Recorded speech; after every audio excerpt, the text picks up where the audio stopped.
Parlons de Jésus, le seul et unique Sauveur.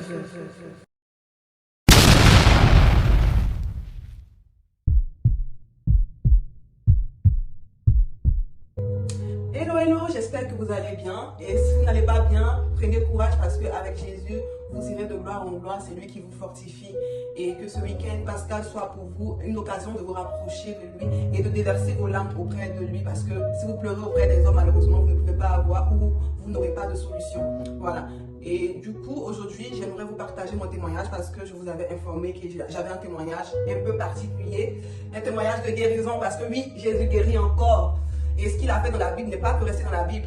Et bon, je vais faire un peu de contexte avant de vous raconter le témoignage. Je ne vais pas faire vraiment long, hein, c'est un témoignage que je fais court. Voilà, mais pour vous exhorter et vous encourager à prendre, à avoir foi en Dieu, parce que ce qui est impossible aux hommes est possible à lui. Lorsque la médecine dit c'est impossible, lui il dit c'est possible, parce que c'est justement la complexité qu'il aime bien, Jésus. Donc voilà, donc pour commencer, voilà, j'ai fait une partie de mon enfance, du coup, avec mes grands-parents. Donc j'avais moins de 2 ans en tout cas quand je les ai rejoints, donc 1 an et demi, et après ils ont découvert que j'avais de l'asthme au fait, donc j'arrivais pas à respirer quand je sentais, par exemple c'était beaucoup au niveau de l'eau que j'avais, quand je sentais vraiment cette odeur là, on avait l'impression qu'ils allaient m'enterrer tout de suite parce que en tout cas je me piquais une crise très très horrible. Et moi, au fait, ma particularité, c'est que la ventoline ne m'allait pas. C'est-à-dire, la ventoline ne me permettait pas de calmer ma crise d'asthme. Donc, c'était un peu particulier et c'était un peu compliqué aussi pour mes grands-parents, tout ça. Et c'est comme cela que, un jour, ma grand-mère, lorsqu'elle dormait, elle a rêvé qu'il y a quelqu'un qui lui a présenté une feuille dans la cour, au fait, de la maison où on était et que cette feuille-là pouvait moi me guérir, au fait. Et c'est comme ça qu'elle a essayé le lendemain et miraculeusement, en tout cas, ça a permis que je ne puisse plus avoir la crise d'asthme. Donc quand je piquais des crises, c'était vraiment ce qu'on prenait pour moi me guérir. Et lorsque vous partez sur Google et que vous tapez l'asthme, on vous donne un peu les explications et on vous dit que c'est une maladie qui ne se guérit pas. Donc c'est-à-dire que ça peut se calmer, tu peux prendre des médicaments pour te calmer, mais tu ne peux pas guérir parce que c'est impossible que ça te guérisse. Et voilà, c'est vraiment ce que la médecine et la science disent. Mais Dieu a montré que c'est le contraire parce que ça fait plus de 15 ans que je n'ai plus piqué de crise d'asthme. Gloire à Jésus. Et du coup, quand je reviens en ville avec ma maman, c'est comme cela que je pique encore cette crise d'asthme. Et lorsque je pique la crise d'asthme, elle essaie de me donner la ventoline et tout, ça ne calme pas. Et après, on fait venir du village, du coup, ce médicament qui peut moi seul me soigner. Et du coup, on me soigne avec ça.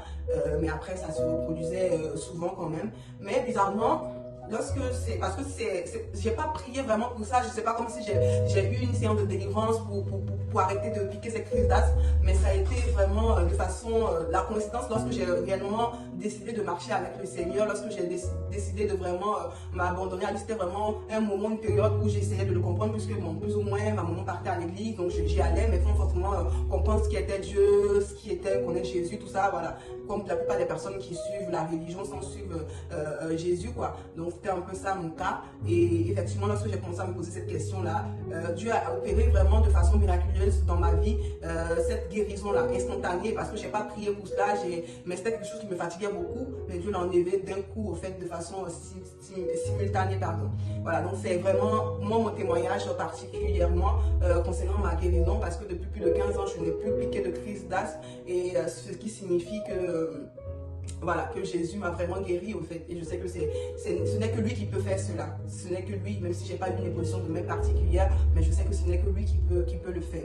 Voilà, c'était ça mon témoignage. Et pour vous encourager, si vous avez une maladie particulière, sachez que Jésus vous aime et qu'il est capable de vous guérir. Et voilà, c'est vrai que là, c'était pour parler de ma crise. Bon, pas ma crise, la crise d'asthme que j'avais et dont j'ai été guérie. Mais j'en profite également pour vous dire que j'ai été victime d'un accident aussi quand j'étais un peu plus jeune.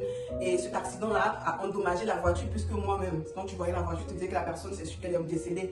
Mais Jésus m'a épargné. Et lorsqu'on a fait la radio et tout, puisque c'était ma tête qui avait vraiment cogné, le vitre de la voiture qui était calcinée et tout, mais ma tête n'avait rien au fait. La radio a montré que j'avais eu aucune fracture. Et c'est ça, c'est la main de Dieu. Même si en cette période-là, je n'étais pas vraiment à fond dans ma marche avec le Seigneur, mais j'ai vu que le Seigneur a toujours eu sa main sur ma vie et il m'a toujours gardé comme il le fait aujourd'hui parce qu'il ne nous montre pas toujours ce qu'il fait parce qu'on ne voit pas toujours, mais tous les jours que Dieu fait, il veille sur nous et j'aimerais vous encourager par cela à vraiment compter sur lui.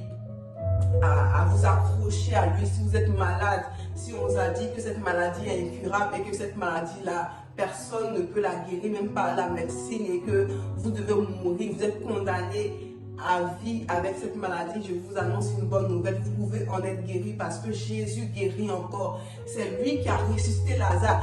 La mort, c'est une étape de non-retour, comme on peut le dire. C'est-à-dire, on dit souvent que tant qu'il y a la vie, il y a de l'espoir. Donc, si tu vis encore, tu peux espérer à d'autres choses. Mais est-ce qu'une personne qui est morte peut espérer à quelque chose? Mais si Jésus, il a pu ressusciter Lazare, c'est pas ta maladie qui ne peut pas guérir, mon frère, ma soeur. Donc, fais-lui confiance, crois en lui, accroche-toi à sa promesse. Parce qu'il a promis, il le fera.